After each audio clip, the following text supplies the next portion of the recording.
interconnected ocean, a vast blue expanse critical to life on Earth. And there's no better animal to represent the story of the ocean with all its splendor and uncertainty than the killer whale, or as it's scientifically known, the Orcinus orca. The orca lives in every corner of the ocean, from the Arctic to the Atlantic, the Southern to the Indian, to the mighty Pacific and beyond.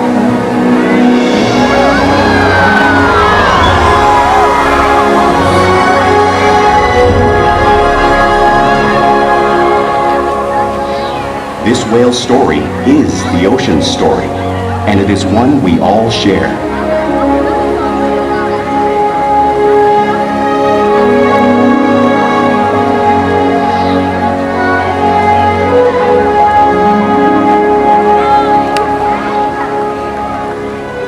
Welcome to Seaworld's Orca Encounter. My name is Sierra, and I'm so honored to introduce you to these intriguing and majestic animals.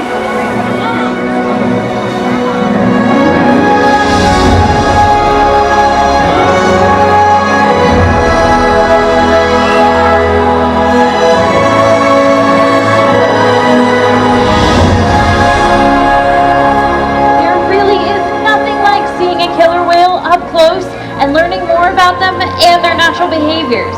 We hope this Orca encounter gives you a greater understanding of these incredible animals and all that they represent.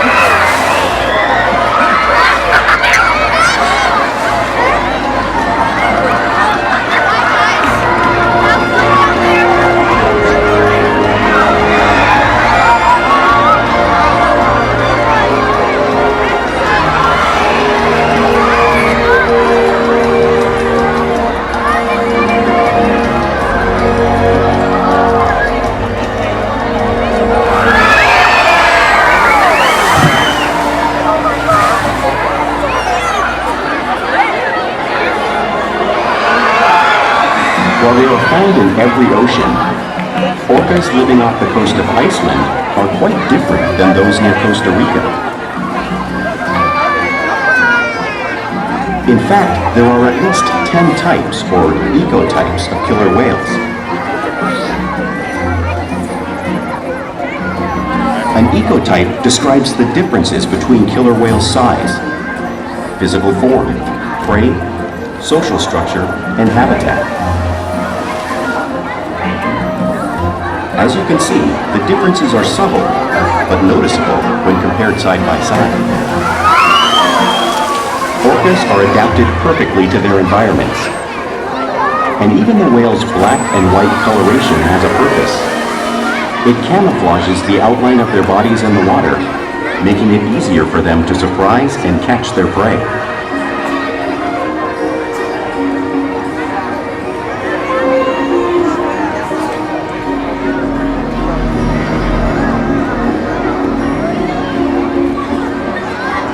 When viewed from above, the black of the whale blends in with the dark depths of the ocean.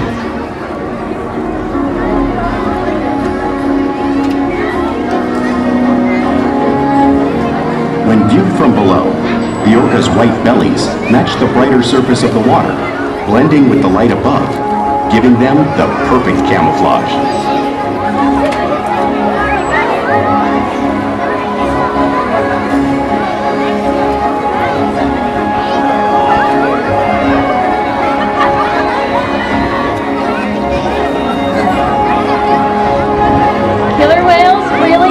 A natural wonder, and my friend Shouka here is going to help me show you some of their physical characteristics.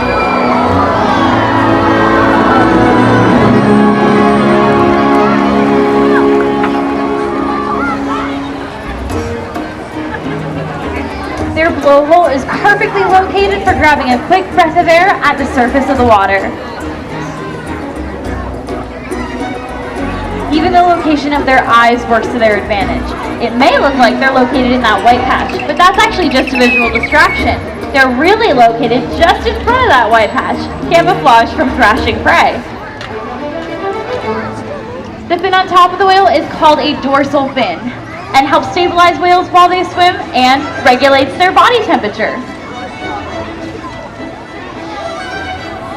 The flippers on either side of the whale are called pectoral flippers, and these help with steering and stopping. If you were to take an x-ray of those pectoral flippers, you'd see 5 bony digits, just like our hands.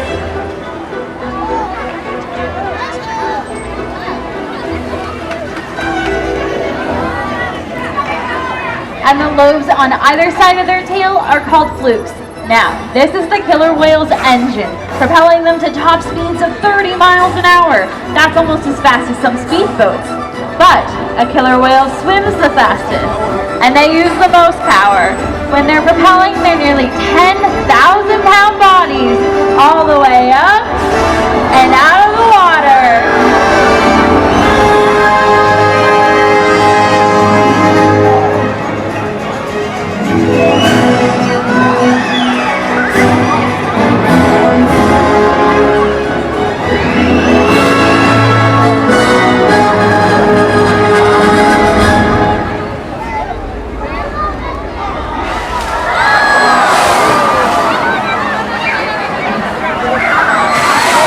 Killer whales are highly social animals with a well-defined social structure.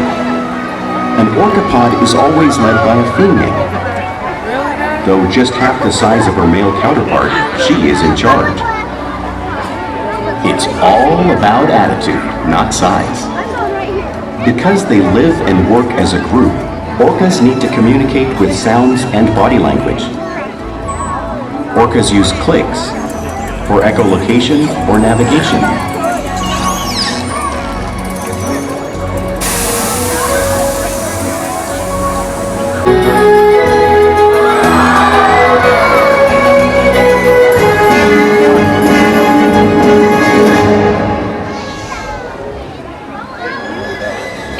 Spy hopping is how killer whales coordinate and get a better view of their surroundings while they hunt.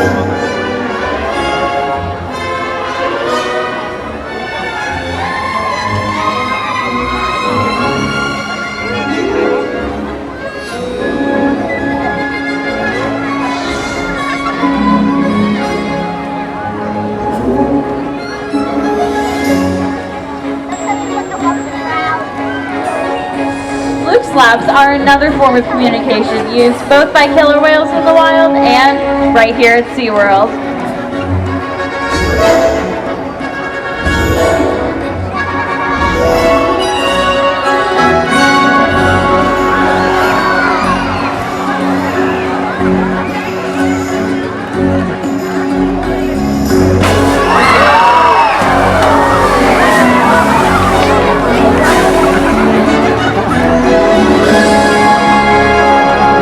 As you can see, killer whales are excellent communicators, so it's no wonder why they're at the top of our ocean's food chain.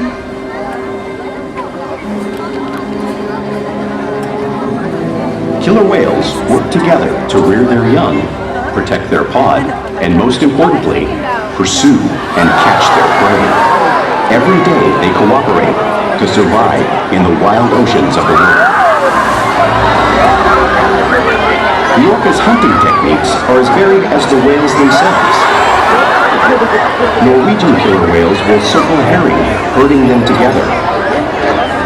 The whales use sounds to coordinate with each other and to disorient the herring. With the fish confused and contained, the whales stun them with their powerful tail flukes, making for an easy meal.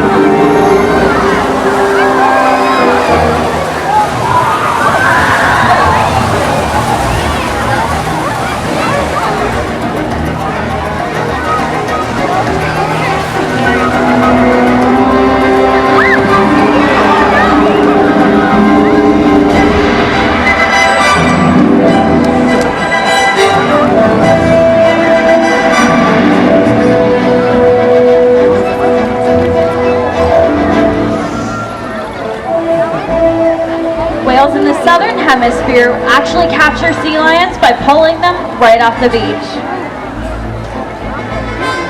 Orkid's coming up to give us a demonstration of that same behavior and movement right here at the slide out.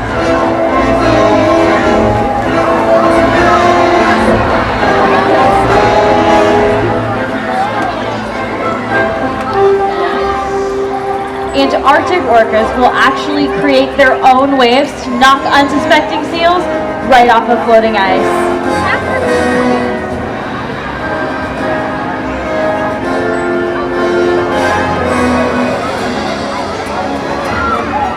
Keet's showing you that same behavior right here in front of all of you.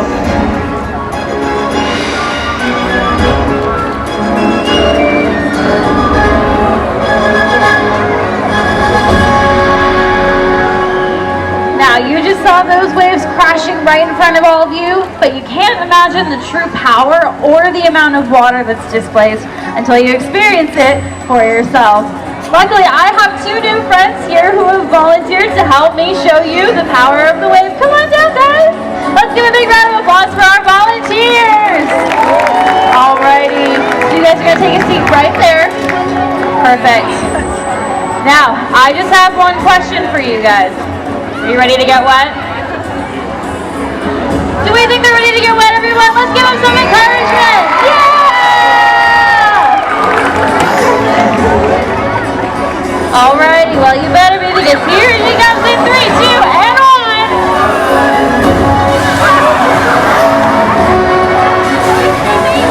Awesome job, guys. Thank you guys so much. High five, high five. Let's give it up for our volunteers, everybody. Alrighty, come on up, guys. Since they're found in oceans all over the world, it's no wonder killer whales have all types of prey, including other whales.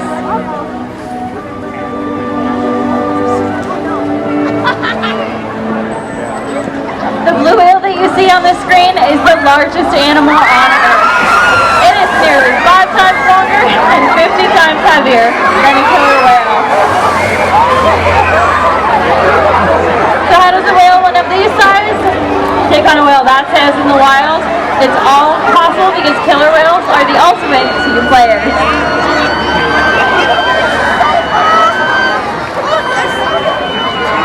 In this example, we see the larger male orcas surround a sperm whale, forming a perimeter, while the females continue to drive the whale forward until it reaches exhaustion. The calves then move in to join the adults in the group. Whatever their prey, killer whales always cooperate and hunt together, making them a highly successful predator.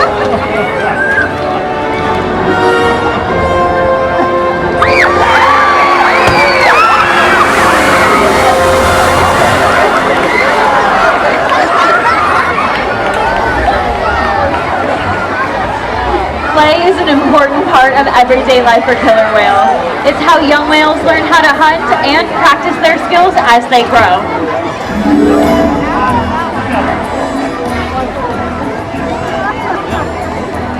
You'll often see killer whales interacting and showing off their playful side, both in the wild and right here at Seaworld.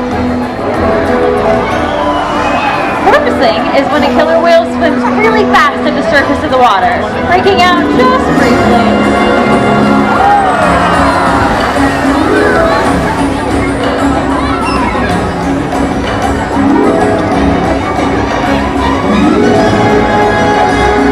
Now you'll often see them do this when catching a ride in the wake of a boat or even when surfing a wave.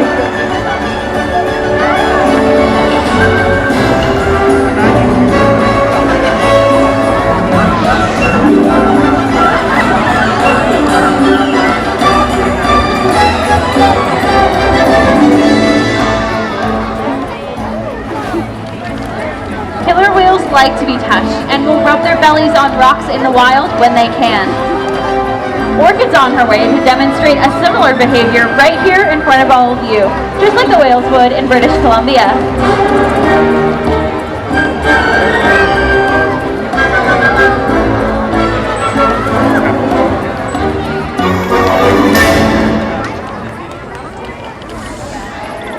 You'll often see killer whales in the wild imitate one another. We see it here at Seaworld all the time. The killer whales are constantly mimicking and learning from one another.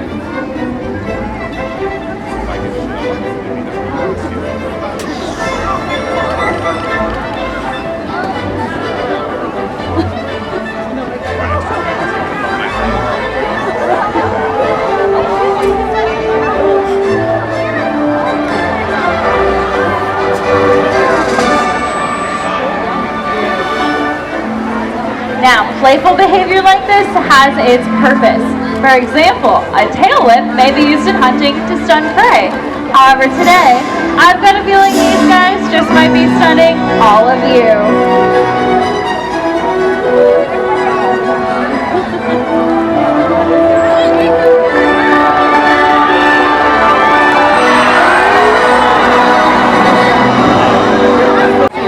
It allows us to build trusted relationships so that we can provide optimal healthcare, participate in groundbreaking research, and ensure top-notch quality of life. All 8 of our killer whales here at Seaworld San Diego take an active role in participating in their own healthcare. We train a variety of husbandry behaviors. For example, a tail fluke present is helpful when we need to obtain a voluntary blood sample to check on their overall health.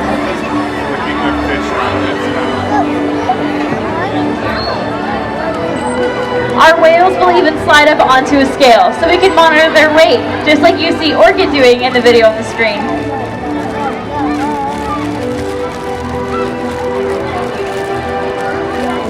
We're even able to obtain a breath sample from their blowhole to check on their respiratory health, all because of the relationships that we build every day here at Seaworld.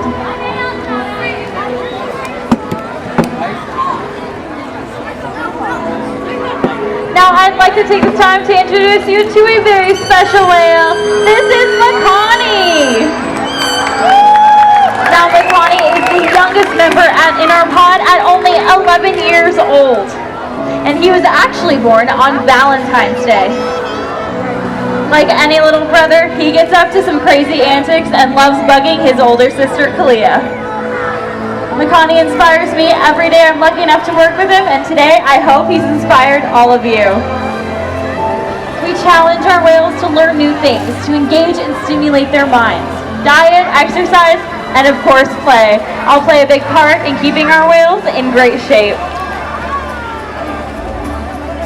The whales here at Seaworld have helped killer whales in the wild by participating in many research studies. One ongoing study monitors the whale's heart rate and breathing to understand how marine noise pollution from ship engines and other sources affect wild populations. In another study, scientists from NOAA, the National Oceanic and Atmospheric Administration, took measurements of the killer whales living here, including pregnant whales. By comparing these measurements with drone footage of killer whales in the wild, scientists are able to monitor the wild population's nutritional and reproductive states. Other research has been done here at Seaworld on the mother whale's milk composition. This research will help create an effective model to understand how toxins in the ocean impact wild killer whales and their milk supply.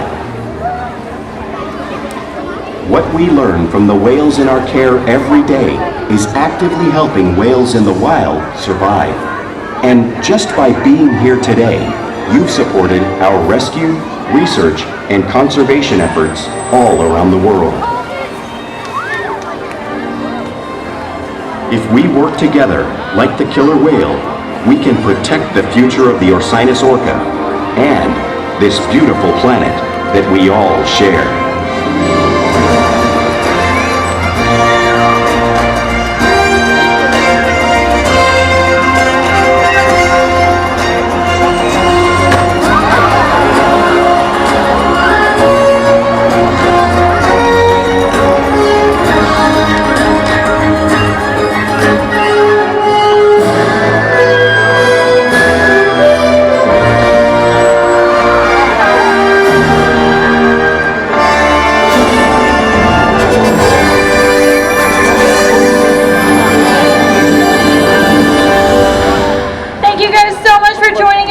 For Orca Encounter, we hope you've gained a greater appreciation for these incredible animals. Now please enjoy the rest of your evening here at Seaworld. Bye-bye, everybody.